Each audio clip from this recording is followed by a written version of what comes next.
Of his exposed penis, erect penis being sent. There were also photos of women's breasts being sent back to him.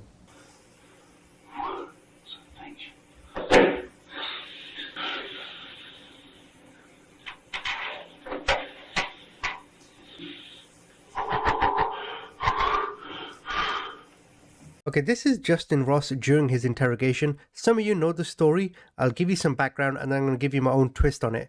This is the worst criminal I've ever analyzed. Back in June 2014, he was supposed to take his son, who was 22 months at the time, to daycare, and then Justin was going to go to work himself. However, Justin left his son in his car, went off to work himself, and returned 7 hours later. Unfortunately, it was around 92 degrees outside and his son died of hypothermia or a heat stroke. During his interrogation, Justin did claim that he forgot that his son was in the car. I'm now going to show you an expert medical examiner who's going to talk us through what happened to his son when he was in the car. Then I'm going to give you his motive and why he did it. And that's what makes him the monster that he is. I'll also give you some parts of his interrogation. If you do end up liking this video, please subscribe. Would this have been a slow or quick death for Cooper Harris? I think it would be on the slow side. And what makes you believe that based on some of the information that you've shared with this jury, including the photograph? I believe that he died as a result of hypothermia. I believe that he was left in a motor vehicle which was parked, which over time heated, and as a result of the car, the internal compartment of the car heating, Cooper got heated, but that took time because it wasn't like he was put in a car that was 150 degrees instantaneously. It started off cool, and over time it got hotter and hotter and hotter until it reached a point where Cooper's temperature got beyond the point of irreversibility, and he passed. He may have scratched himself. He had all these potential possibilities, but most prominently, I believe that he definitely went through the various phases of having a headache and probably had nausea and may have had some seizure activity prior to becoming unconscious.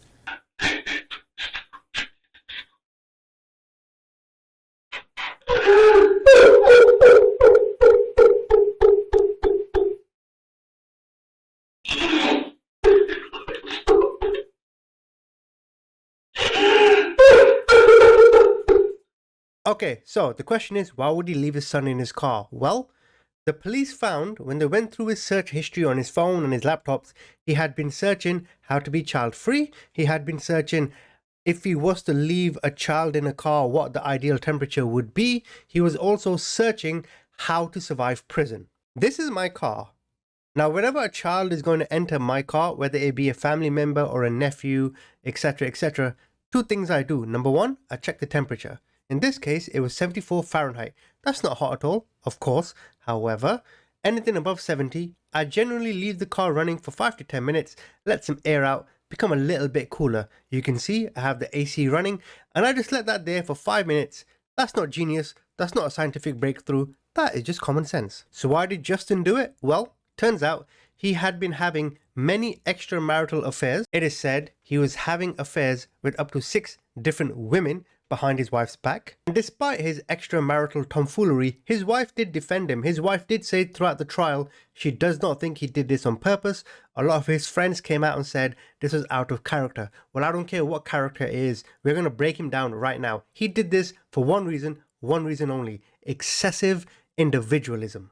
What you're looking at is not a man. You are looking at a coward. He got bored. He realized he doesn't want his wife anymore. He become indifferent toward his son and he wanted out.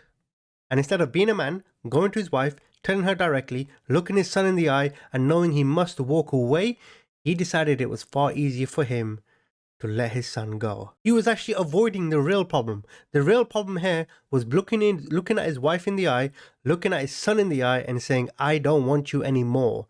But to him, death was far easier. He just wanted to exercise his freedom to do whatever he wanted to. He wanted to be a college kid again. He wanted to be a single man again. Young, free, go and speak to whoever he wants, does whatever he wants, because at this moment, he still had to answer to his wife, so to speak, right? Like if he's going out somewhere and if he's going to be back late, he has to tell his wife, right? He can't do whatever he wants because he has to take care of his son. He did not want that anymore. And he wanted to exercise all the freedoms he assumes he has. What he did not realize is that he did not choose to be born, nor did he choose his own gender, nor did he choose his own name, nor did he even choose the color of his skin. So this idea of freedom in his head was skewed.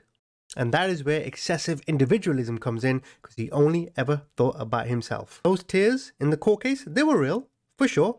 I mean, no matter what I say about him as a father, he's still going to have that attachment towards his son. If his son is crying, or if his son is hurt, he's going to feel it. And I bet you every day he wakes up and thinks of his son, he lives in nothing but regret. I'll give him that. People do things due to mental issues. People do things due to inequality. Inequality is the single biggest reason for crime in America. People will do things because they feel abused. What was wrong with him? He was a web developer. I'm a software tester myself, if I'm being honest. I work with web developers every day. I know how smart they are. I know how much money they make. This guy had it all. He pulled into it at a high rate of speed, and they heard squealing tires when the vehicle came to a stop. Justin immediately exited the vehicle. He seemed upset. His behavior was considered erratic by many of the witnesses. He would be yelling and screaming, "Oh my God, what have I done? My child is dead." And then he would stop, and he would just have a blank look on his face and just stand there. Justin took Cooper out to the car. He went into the back seat where the car seat was situated.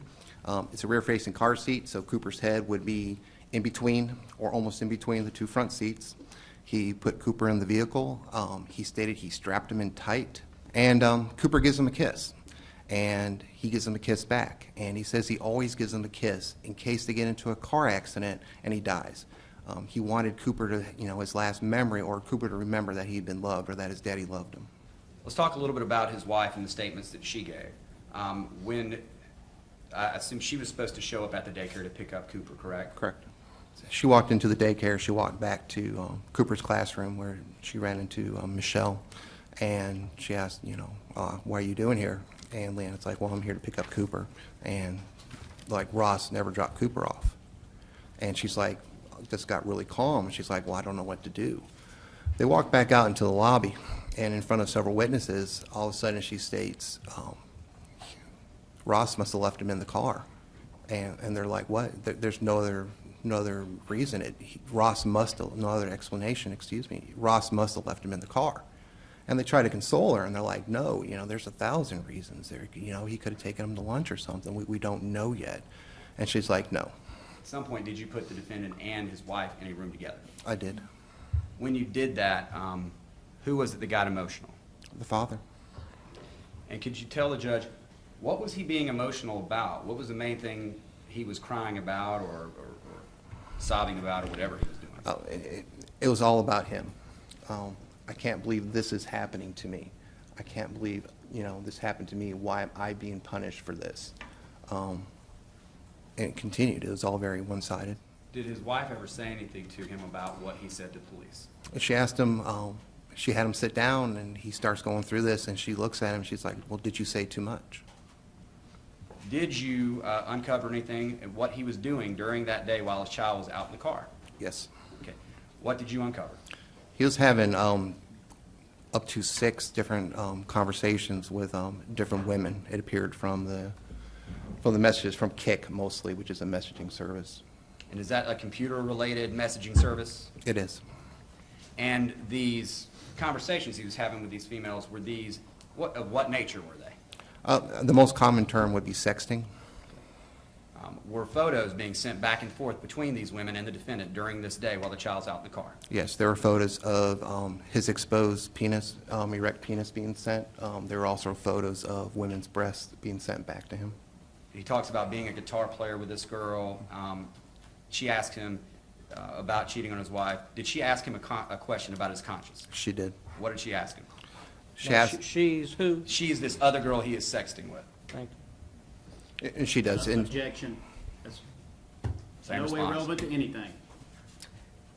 Final question, he says, Mr. Kilgore. I'm going to allow a question and answer, and then we're moving on.